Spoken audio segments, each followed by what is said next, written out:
Okay, welcome to our webinar for Trainers Underground. Today we're going to cover CompTIA certifications for cybersecurity.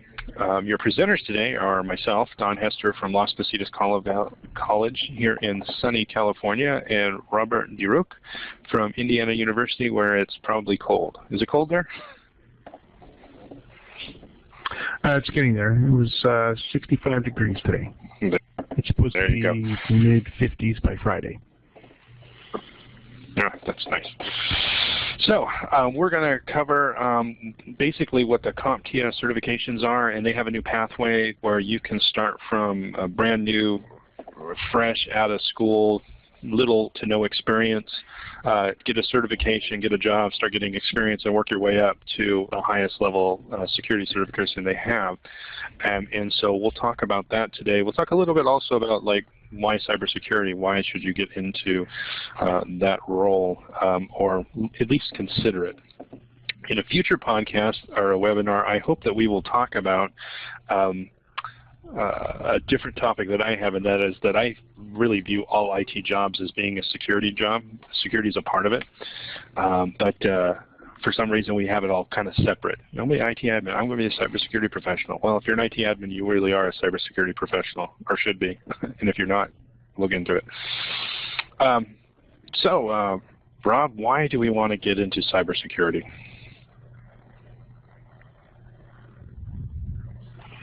Well, there's a couple of reasons why. The first one, I mean, I have several items here on the list, but I'll kind of expand on them. One of the current threat landscape right now is it's a valid market for all of the hackers that are currently out there in the world. They want your data. They want your personal information. They want to wreak havoc. That's their end goal. So for us as security professionals, especially with cybersecurity strictly in mind, most of this comes from a lack of preparation to safeguard that data. Whether that data exists at a personal level, your own mobile device, pick your cell phone as an example. Most people, when I say most, not all, but most, if you really pay attention to the usage of their mobile device, they store everything on it. It's got their contact information, it's got their banking information, it's got a lot of times they'll do their taxes on it because that's the only device that they have, as opposed to having a desktop or a dedicated laptop somewhere. So it itself is a really valid target to these people because it contains the entire life of that person. But they don't take the necessary safeguards to protect that data. They don't view their phone as a computer itself, even though today most of our cell phones are as powerful as they were as laptops were 5 or 6 years ago. At a corporate level, it's even escalated because now you're dealing with not only the personal side, the employees of said company, but now you're talking about trade secrets from that company. And all that can be led out or exfiltrated out by hackers going after these mobile devices now because, again, a lot of people don't take the necessary safeguards like putting pins on, using drive encryption or disk encryption on these devices, depending on if they have extra storage or not. And that all leads to the data being in a vulnerable state. And it doesn't matter, at the end of the day, if they turn it off, once they turn it back on, it's still in that state. It's still in a vulnerable state unless they take the necessary precautions. So that's number one. Number two, and this is a big one, 44.2% of all disclosed vulnerabilities are found in applications other than a web browser or an operating system. And this was in a 2016 Trends in Cybersecurity document that Microsoft had released after doing a 10-year data mining and analysis on cybersecurity issues and vulnerabilities. Now, what that really means is that's a pretty high percentage of applications that are running on top of these mobile devices. And you have to think about this. How many people use apps of any kind on these mobile devices? And I'm talking things like Facebook, Foursquare, Untapped, Instagram. I mean, you name it. There's thousands of apps. Right. Those apps are what they're talking about, having the 44.2% right of vulnerabilities. These are the only ones that have been disclosed. So these are vulnerabilities that people have found, right, security professionals, and have notified the vendor that there's a problem with their application. So well, how many of them yeah, you know what, I think part of that too have is vulnerabilities that have yet to be disclosed? Yeah, I think part of that too is just looking at the fact that, especially for mobile devices, especially, no, Android marketplace got a bad rap for it at the beginning, and maybe rightfully so.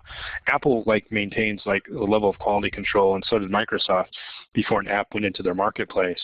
But the Android was almost like a free-for-all, and they've kind of cut back on that, so that's not so bad.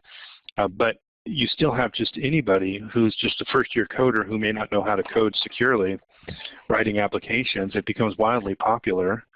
It can become wildly popular overnight, but the quality of the company or the person who developed that application is really something that we don't always know. I mean, teaching application development security is, I think, an important part of that too.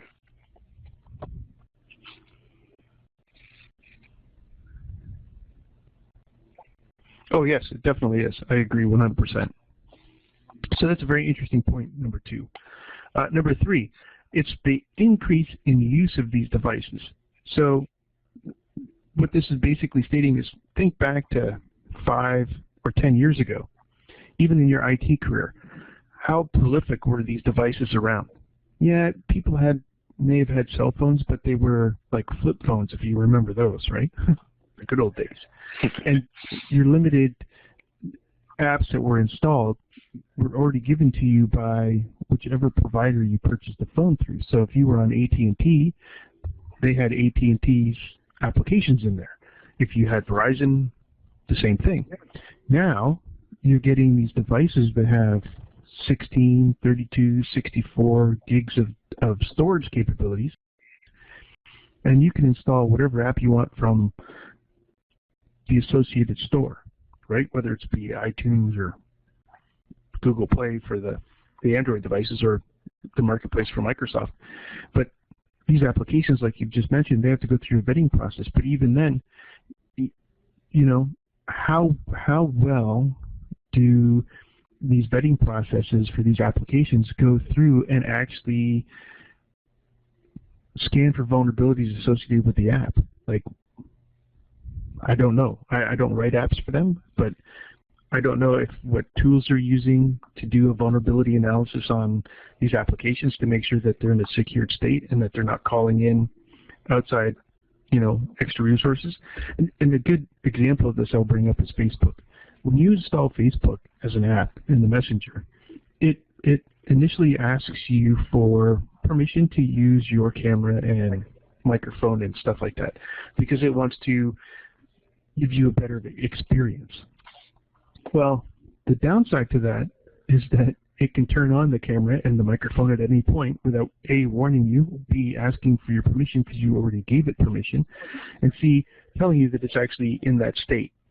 So most of the OSs today, I know, for example, with the iPhone, latest generations, and same with Android, you can actually go in and turn those individual settings off so that the application can't actually use those. But in my mind, that's still a vulnerability that exists, even though the application was coded the right way. To me, I don't want them to turn on the camera at any given point to see what's going on, or to turn on the microphone to hear, ambient conversations in a room. But that's an agreed on action when you go and install that application. So to me, that's just, even at that level, that's, again, processing of having to understand the security settings related to these devices so that they're in a secured state, again, so that personal information, whether it's stored on the device itself or personal information that is picked up through conversations. I think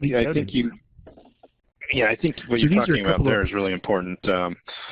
thing, because if Facebook had, let's say Facebook is the app that has all this stuff, even if Facebook doesn't use those services to turn on your cell phone or turn on the camera or anything like that, but somebody else is able to exploit that application, then they can do those things that that application had permission to do. So from a hacking perspective, my attack vector, if I wanted to listen in on your conversations, is to hit the app that can do it and try to exploit it somehow to get into it, right? That may be an easier path than trying to hit the operating system. You know, one point that I'd add to your thing about why cybersecurity, just 2 points, because this recently came out. President Obama said that the federal government needs 200,000 more cybersecurity professionals in the next coming years.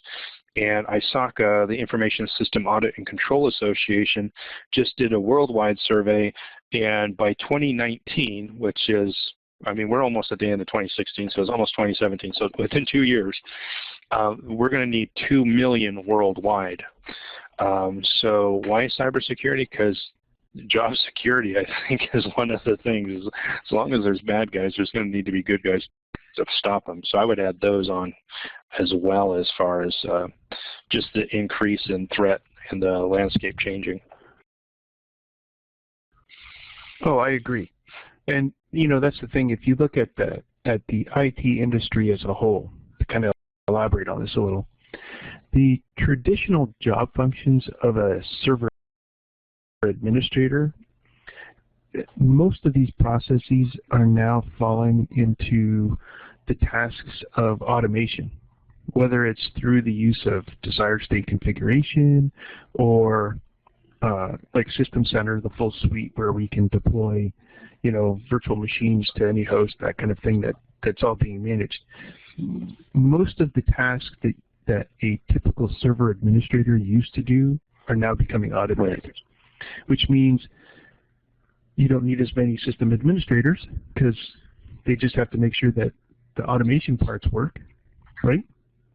So what's left? Well, again, there's really 2 avenues. One, which we can talk about at another webinar down the road, which is moving into the cloud avenue. But again, that takes some automation capabilities, and cybersecurity, which basically touches everything. And like you said, and I agree 100%, I think as you move forward in your career, cybersecurity is one of those markets which is just going to open up tremendously to the qualified candidate. And that brings us to, you know, how do you become a qualified candidate? Well, you need to have a good fundamentals of understanding what, you know, IT security is. And CompTIA has, you know, several different certification exams that will validate your skill sets at each step of this process, right? So as a good example right here, we have this slide, right? And again, with CompTIA certifications, they have several different offerings. They're not all cybersecurity related, although most of them touch on some aspect of cybersecurity. Again, the whole purpose of the certification process, right? So we have a list of current and proposed certifications. We will cover those. They're meant to cover what's known as a common body of knowledge, or a CBK. Each exam has a CBK that is outlined to validate your skill set and knowledge for that particular certification track. And each one has a different focus to it. So, you know, we start off with IT Fundamentals, and you can work all the way up to CASP. All of them have a portion of cybersecurity in them. Some of them are directly rooted in cybersecurity, but they're at different levels within the administrative model, right? So as you see, and again, we'll have, I don't know, Don, are we going to put some of these resources available as links afterwards? Yeah, we'll put them with I'll put the slides up on SlideShare, and then I will put the video from this will go up on YouTube, and we'll post it on the blog, and we'll put all the links to the resources in the blog. Okay, so on CompTIA's site, you can actually land on this page here that you see, and each track has again, a focused common body of knowledge that is there to validate your skill set. So, you know, each one covers different types of materials that are going to be exposed. And we'll go into greater detail in each one of these here in a little bit as we go through our seminar here. But just as you look at like the Security Plus, the CSA, which is CompTIA's new one, due to be released next year, and the CASP, they all have a minimum year's experience, hands-on experience that kind of goes with them.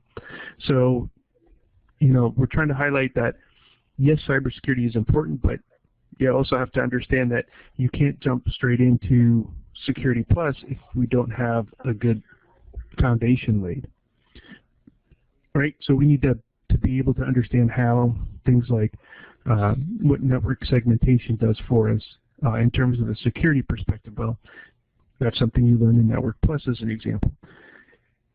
Just like, you know, how do switches work, how do routers work, you know, basic operating system interactions with the network that you learn at A+, and then IT Fundamentals is where we kind of start the whole thing. It really depends on your background in IT or background with computers in general is where we'll start off with. So as an example, here I'll move forward.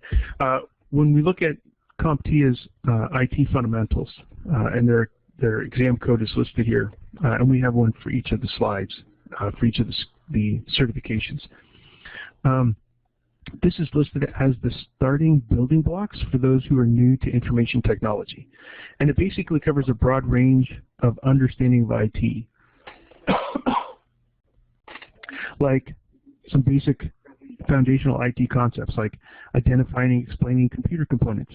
So what is a DVD? What's a hard drive? What's a solid state drive? What's memory look like? What's a CPU look like? But these are at a basic level, right? It also covers basic installing of software and establishing network connectivity. Can you plug a cable in? Do you get an IP address? It's not jumping in to say, well, you need to be able to set up, you know, a DHCP address pool and make sure IP addresses get issued out to all the clients. It's just, can you get a system connected to get network connectivity? So, with this particular exam, there are 75 multiple choice questions. It's a pretty straightforward, here's a question and, you know, what's the answer?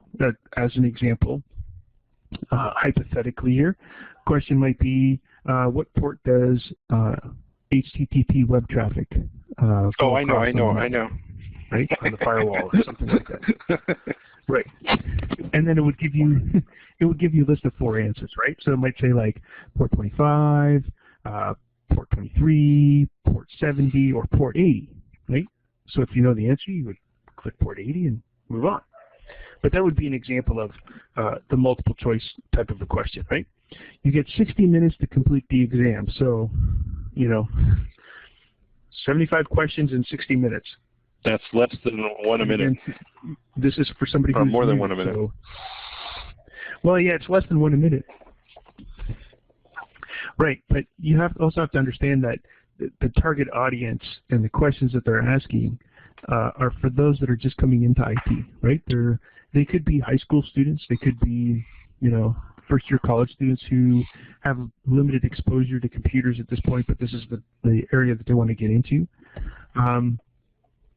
So the questions are not going to be as complex as you would think when you start moving into like the CSA and the CASP exams, right? Those are a little more complex because there's some analytics that go along with those particular questions. Right. 650 is a passing score, right? Graded from 1 to 900. So you can kind of figure out roughly how many questions you'd have to get right. And that's something else that they will tell you, and it's duly marked on their website under their exam details. Not all of the exams are weighted equally, so it's not like, you know, every question is worth 10 points, let's say, or every question is worth 15 points, and you need to get X amount of questions right. They have a sliding weight scale to the questions. Depending on how difficult the question is, it's obviously going to be worth more. So this is the fundamentals. It's the basic starting building block certification track from CompTIA. It is not listed as a professional certification, and part of that is because it's laying the groundwork for all of your knowledge that you're going to build upon as you move through and up the certification tracks. So the next one we're going to look at is the CompTIA A+. Now, you'll notice right off the bat that there are two exam codes, 220-901 and 220-902, and that is correct. There are two exams in order to be A+ certified. Now, the A+ certification will validate a candidate's understanding of most of the computer hardware and software that's used in business IT infrastructures. So you're going to have questions that deal with things like PC hardware, the peripherals that you have to support like printers, overhead projectors, things like that, mobile devices and the different flavors of mobile devices. So, you know, iPhones, Androids. You may even have some questions on the old Symbian OS from Nokia before it became to the Windows Phone, but you'll still see those questions. And the thing you'll have to realize is these exams are kind of like a snapshot in time.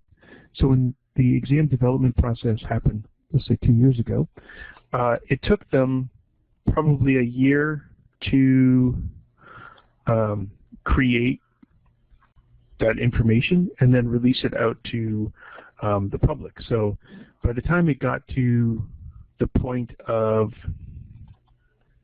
out to the end market, right? It may have been released, let's say in January last year. Well, they're going to be asking you questions about hardware that was related to hardware that was released up to, you know, January of last year. If it was released after that, there's nothing you're going to find in the question, unless they've gone through an exam refresh, a question refresh. But that information they don't really tell us. It's kind of like kept somewhat secret. Yeah, they don't want you to know. They want you to cheat. The two exams, the 901 covers, well, yeah, and that's part of it, right? Is they don't want to, you know, they make sure that the example questions get updated again. So, you know, try to keep cheating down to a minimum. They also try to refresh it as, you know, the industry itself changes. So, like you look at PC hardware, right? Yeah, you're going to be seeing things that are related to like the old tower systems and desktop systems, but they're also going to refresh them to add things like, well, if tablets and two-in-ones are becoming more and more prominent in the marketplace, they're going to add that information in, right? So you'll have basic networking and troubleshooting of those technologies covered in the 901. The 902 covers installing and configuring the operating system and supported applications. But this also includes the Windows operating system, so Windows 7, Windows 8, 8.1, iOS, Android, Apple OS X, and Linux. So you kind of need to be able to understand how to install and configure these operating systems on those devices. Both exams have a maximum of 90 multiple choice questions.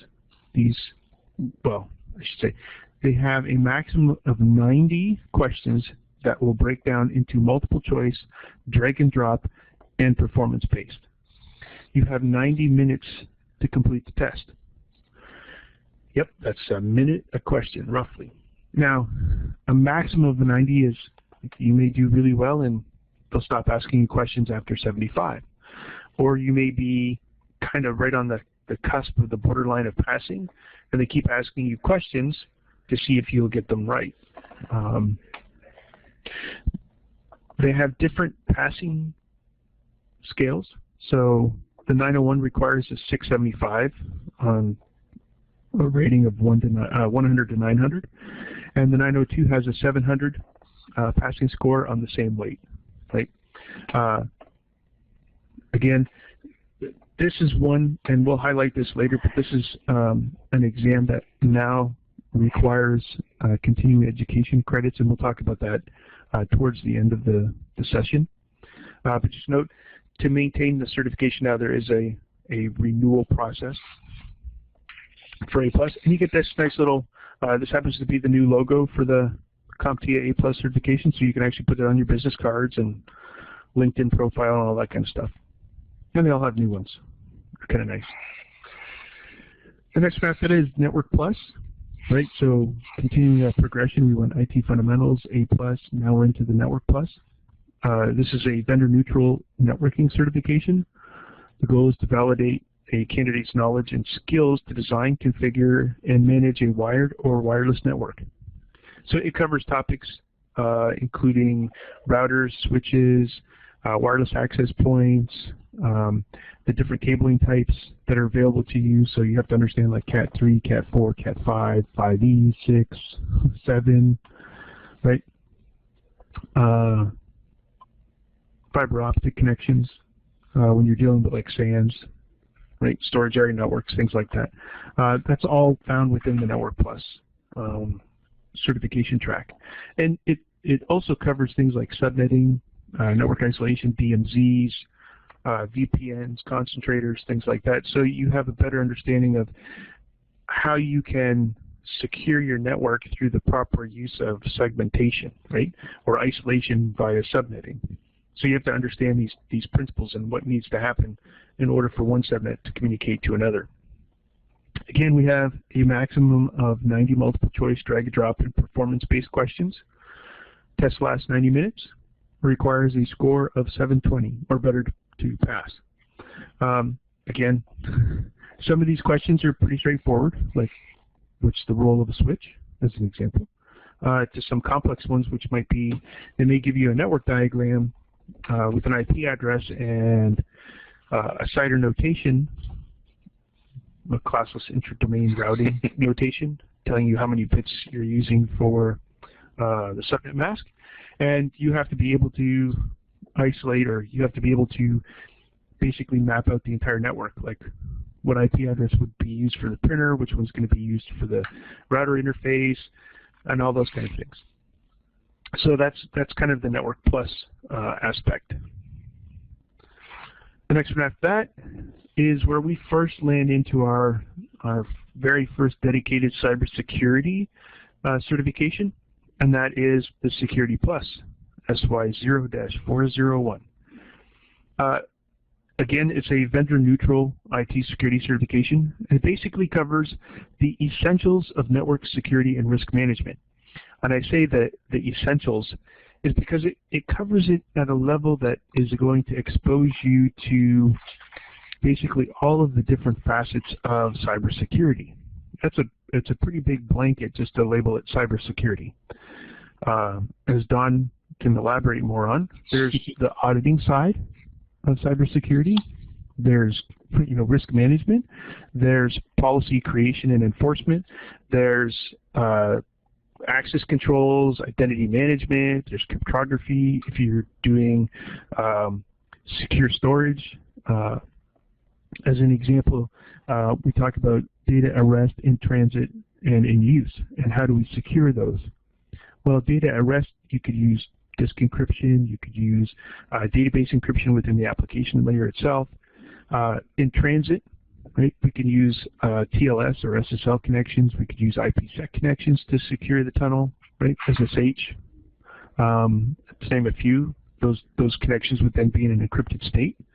And then in use. So while we're using the data, we make sure that it is in an encrypted state. So if we have to, as an example on the Linux side, you might want to encrypt the temp or the swap file. On the Windows side, you might want to put that on a drive that is in an encrypted state. Again, making sure that the data is always in an encrypted and secured state. This test has 90 multiple choice and performance-based questions. It's 90 minutes in length and has a passing score of 750.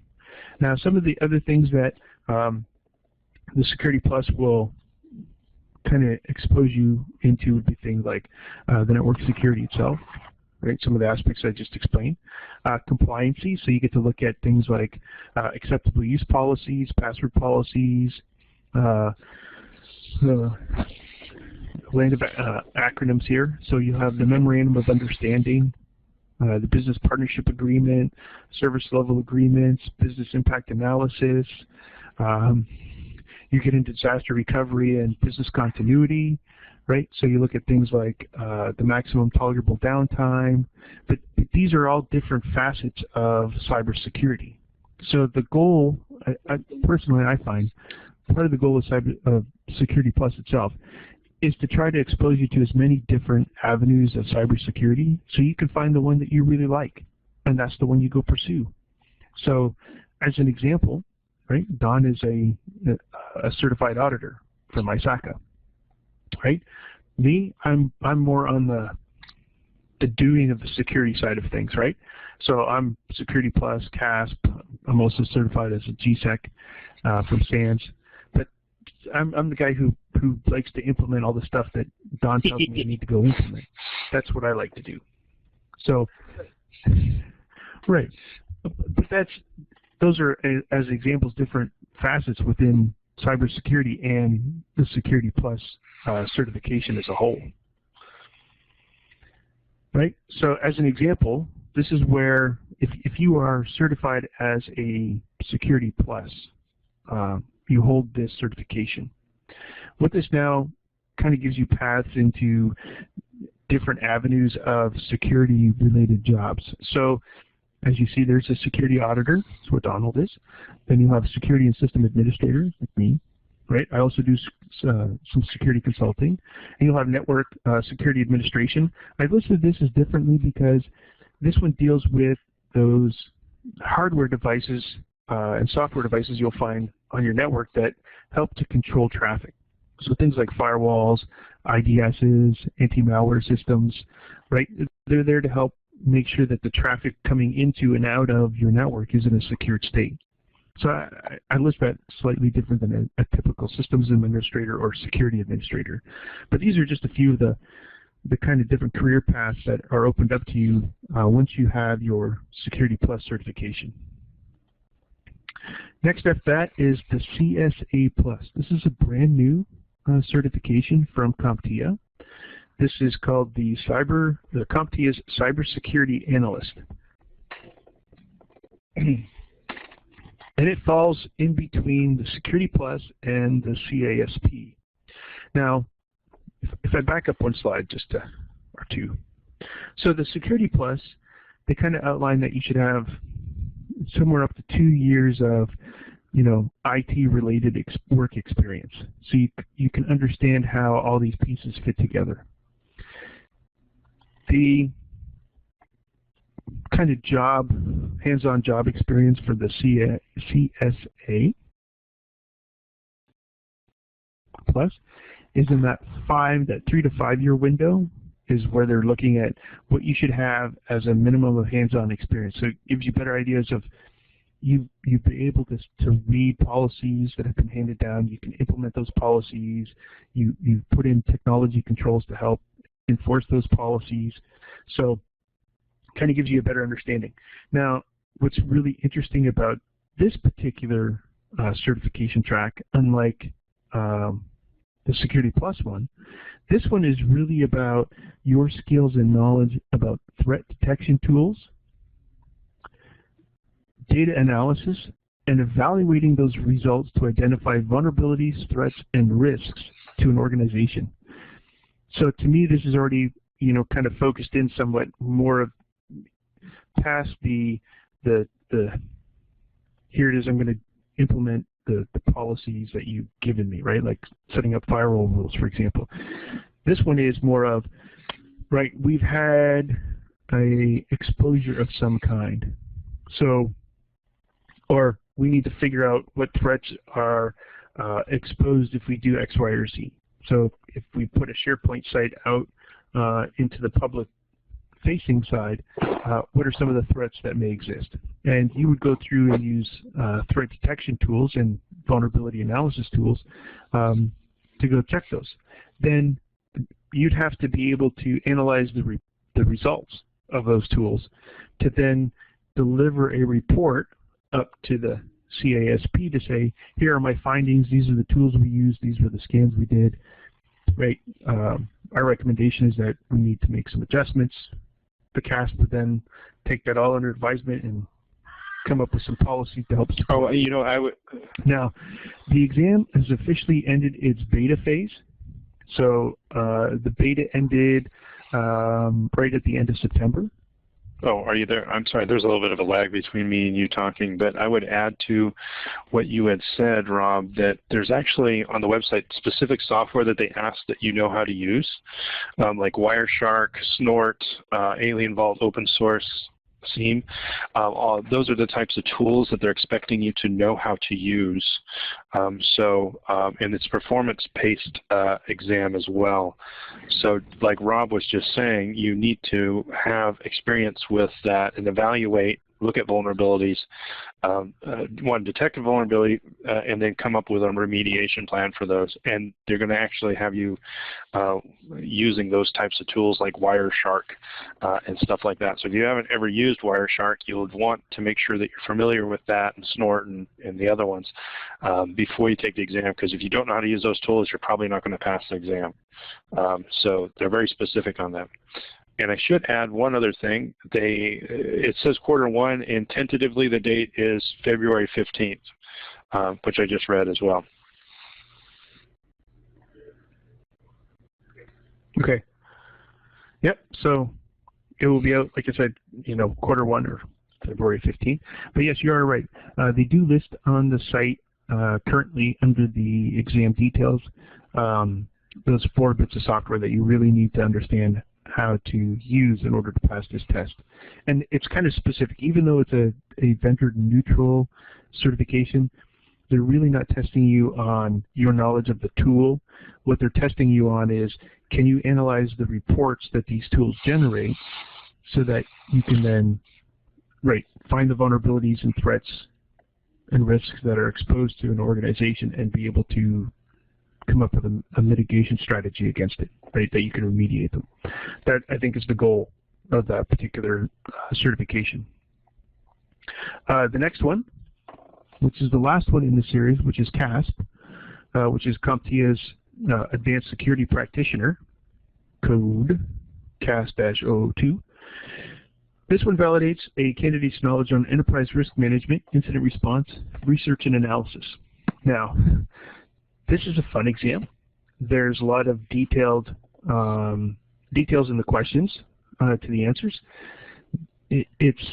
Some of these questions are very complex, and yes, they tell you there's a maximum of 90 multiple choice, but they do give you 165 minutes to test instead of the standard 90-minute for all the other exams.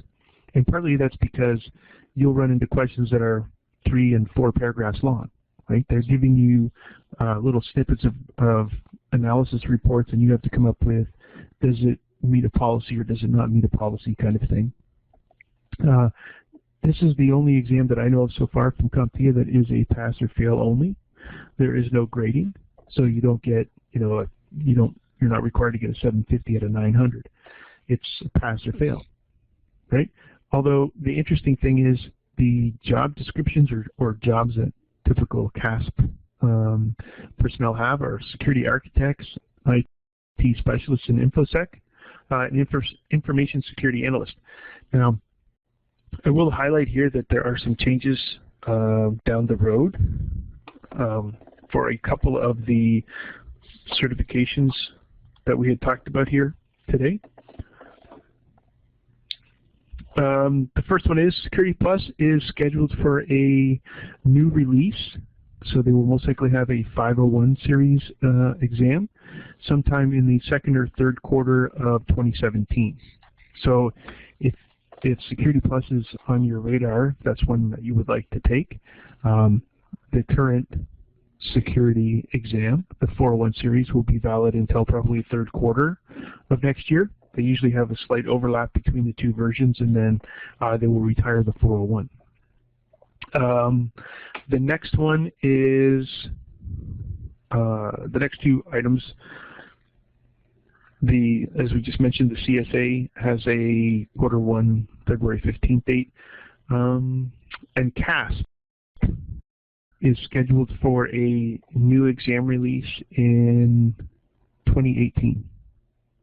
I know that's like a year and a half away, but you kind of have to understand with CASP, they're talking about someone who has 10 years of IT-related security experience that, a year and a half from now, they're already going through the process of creating the new common body of knowledge and the new exams questions for that exam. So the interesting thing is you can sign up to be a SME, a subject matter expert, and you can work on them with CompTIA in Chicago to help kind of steer where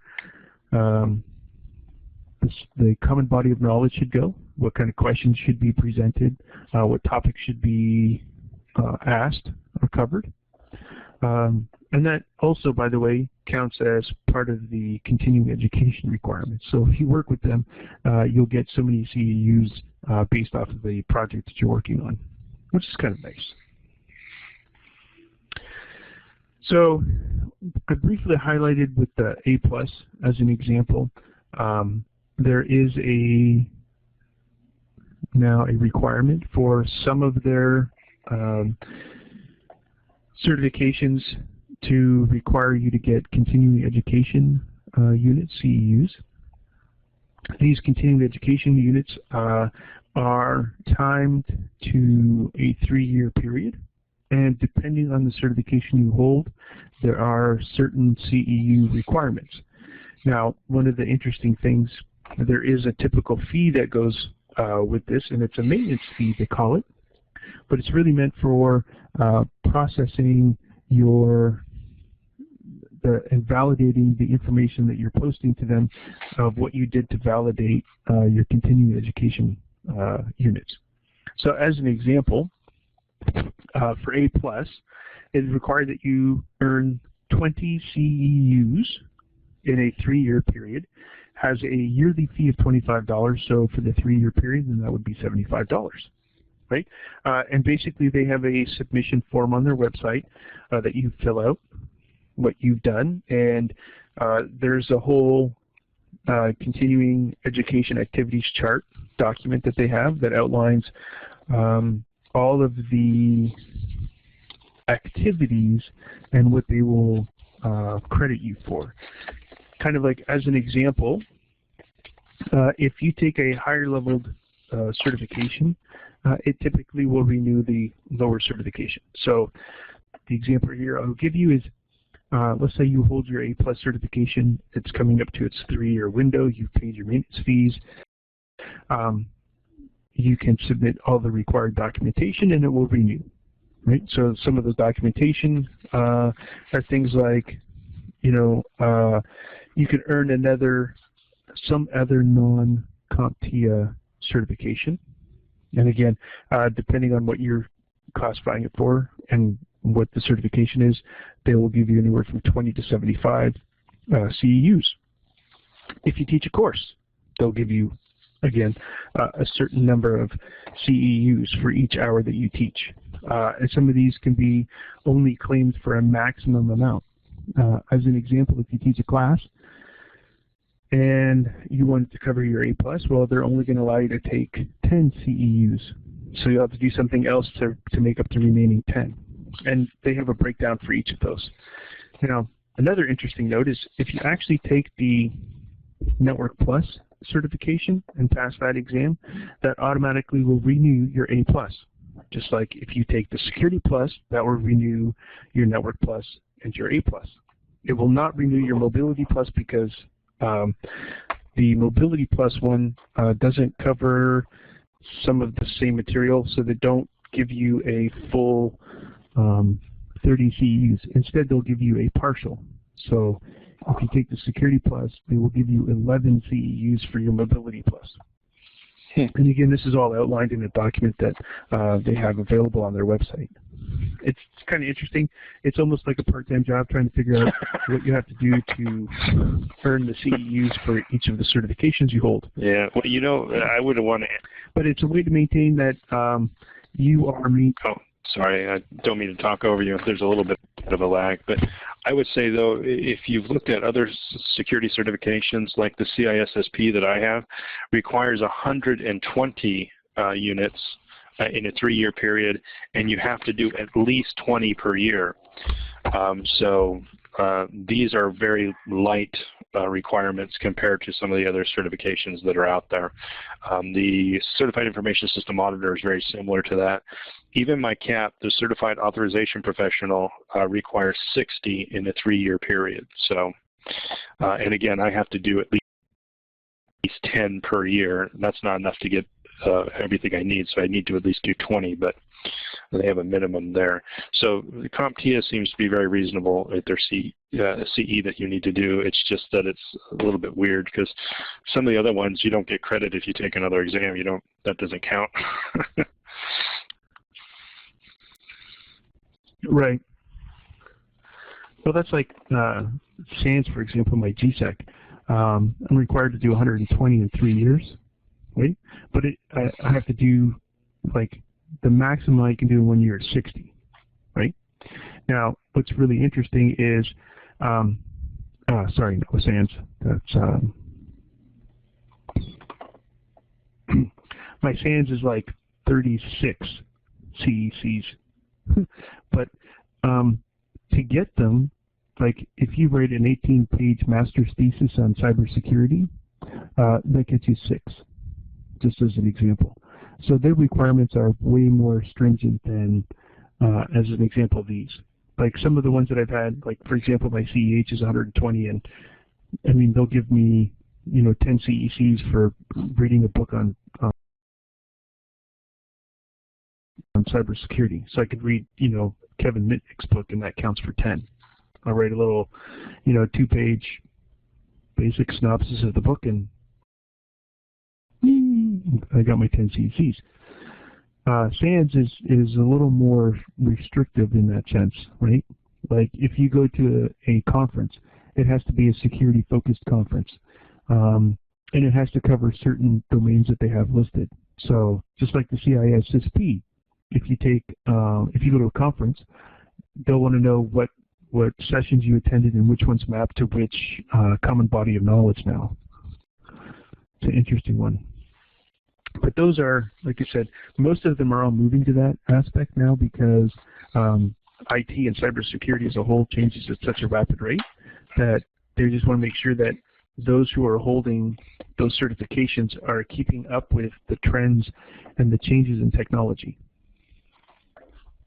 So it's kind of the breakdown on the renewal side of CompTIA's exams. So again, some of your things that you can do to get your CEUs, you can attend live webinars. Right? Some of them will be listed.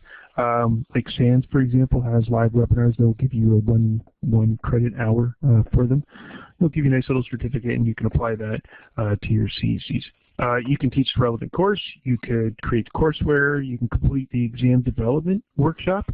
Once you get certified with CompTIA, you can fill out a subject matter expert kind of like dossier form, and they'll keep that in their database. And if your profile fits with what they're looking for, they'll send you an email saying, hey, you're a subject matter expert in Security Plus. We'd like you to come and help work on helping us complete the exam development workshop. So what your tasking there will be is to, review the exam questions to make sure that they map to the content, technically accurate exam questions, they're not misleading, things like that. It's typically 5 days. They usually give you a stipend, a small stipend. I think it's like anywhere from $300 to $500 a day. And they pay for your meals during working hours, so from 9 to 5, so basically lunch. But it's all been in Chicago. They unfortunately do not pay for your travel there. You have to do that and your hotel, but that's what they give you to help kind of like funnel or help shape the certifications in the future. It's always a pretty interesting process on that side. So now, how does CompTIA certifications fit in with the Department of Defense? The 8570.01m is the most recent iteration. I remember when it was just the 8570, a long time ago.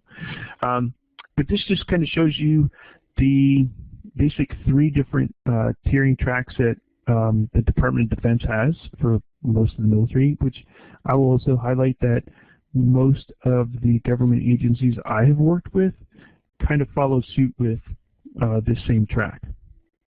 So I don't know about you, Donald, if those that you've worked with follow the same track or not, but the ones that I have, like the Department of Treasury, for example, kind of map. Yeah, it seems to be within the federal government in general, they're following these guidelines that the Department of Defense has come up with. I know the State Department has decided that they're just going to follow whatever DoD does, and a lot of other organizations, some of them are very rigid with it. The DoD is very specific. If you do not have these certifications, you cannot touch a computer. So it's really driving people to get certified, because if you want to be an AIT level 1 or which is a technician, information assurance technician, if you want to be level 1, you have to have at least A+ or Network Plus or an SSCP. Otherwise, you can't have the job. And by the way, you also have to have vendor-specific ones. If you're working on Microsoft servers, you have to be certified on them. Otherwise, you're not allowed to touch them. So DoD is really strict with them. I've worked for other agencies like NASA and stuff like that. These are great guidelines to NASA, but it's not, or last time I was there, it wasn't to the point where they would say, oh, you can't work on it because you're not certified on it. So you're going to find that in your career, having these on your resume is going to be a help, not a hindrance. It's going to be worth every penny you have to pay for this, because I even see regular organizations that are outside of the government saying, hey, if this is good enough for the Department of Defense, then this is what we want our people to have as well. So I think that it's something that you should really consider. And I know the Department of Defense says it, and so some people think, oh, that's overkill. But everybody else is kind of just going that way. And I don't think it's really overkill either. Well, it's interesting you say that. I was in Ramstein 2 years ago teaching a Security Plus class, and I had 4 civilian contractors in my class. And I thought that was really interesting. So I was talking to them about this. I said, why are the 4 of you in this class? Because predominantly I've just had, military personnel.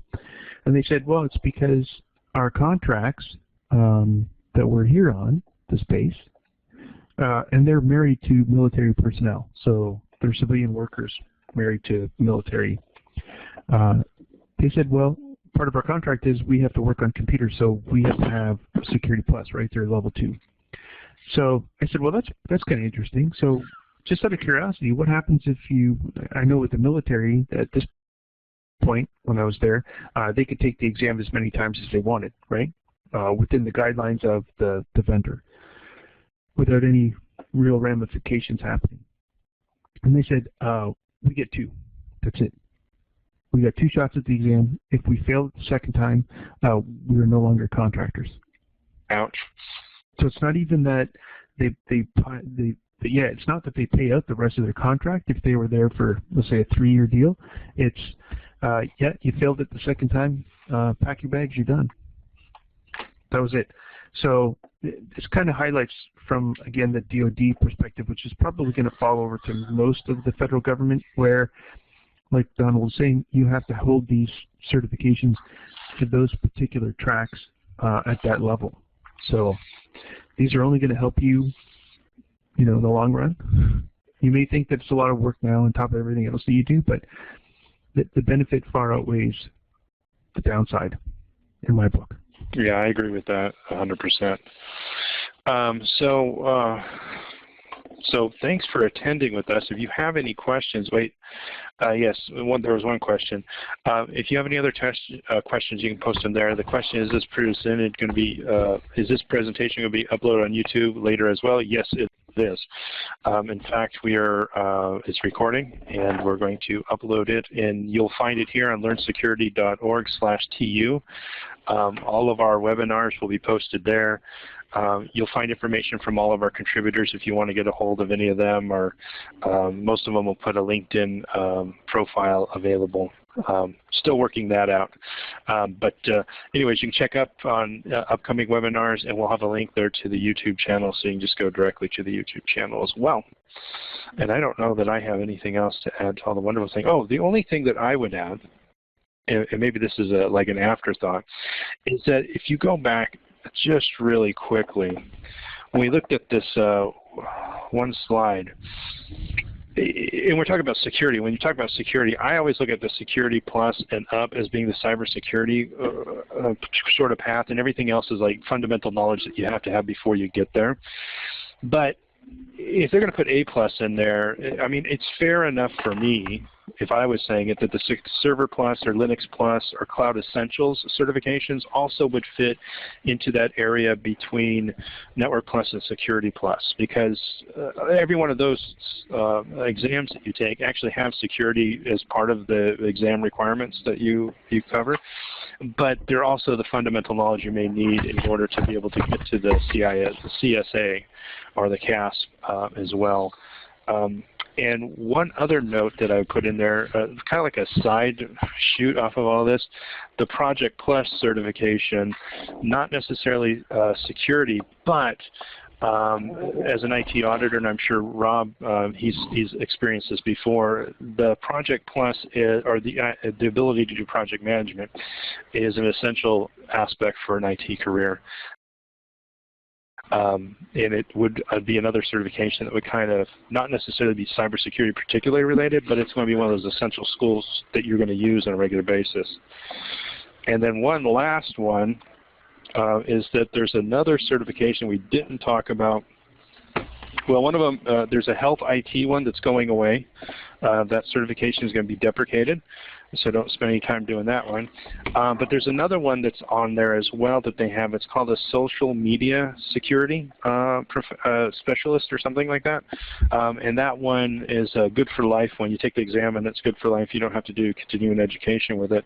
But it's considered a specialty. It's not a professional certification. It's just showing that you kind of know the basics of social media and how to secure it. So it's not necessarily for an IT professional, but I was looking at some of the exam requirements for it, and it's another organization you go to get the exam, but it's a CompTIA certification, so it's a little weird that way. But really interesting stuff that, you know, a lot of people that are in maybe people that are in social media need to know. So it's more of that type of certification. So I don't know, do you have anything else, Rob? I'm done.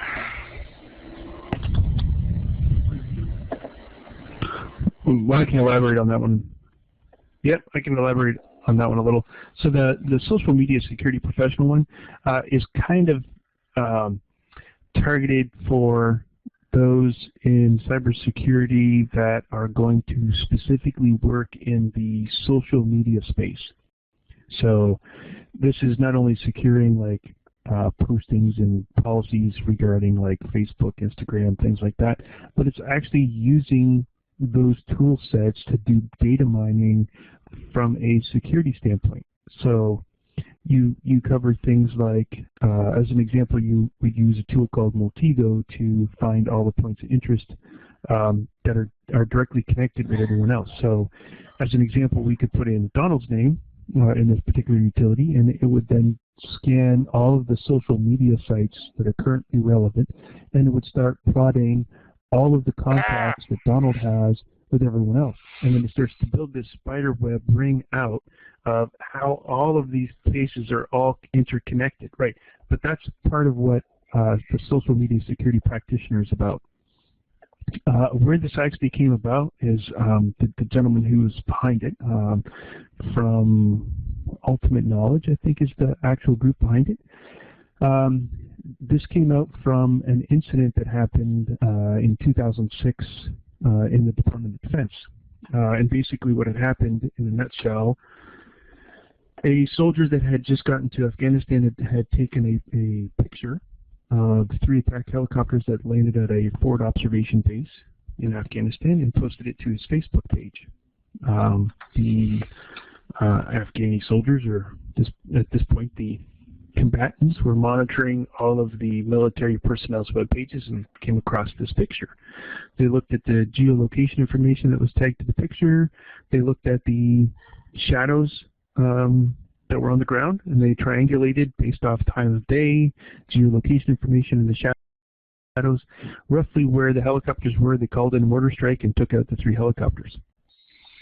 At the time, the defense did not have any social media acceptable use policies. This sparked the creation of it, and now basically each arm of the military has one. And this is a certification that was kind of tied directly into that social media aspect. Well, perfect. Well, thank you for that information, Rob. That really kind of helps out. Just everybody else, you can look on learnsecurity.org/TU for upcoming webinars. We're working on the next ones coming up, so we'll let you know. And if you've registered through the website, you'll get added to the list of people that get reminded when there's a new one coming out. Thank you for attending. Talk to you later.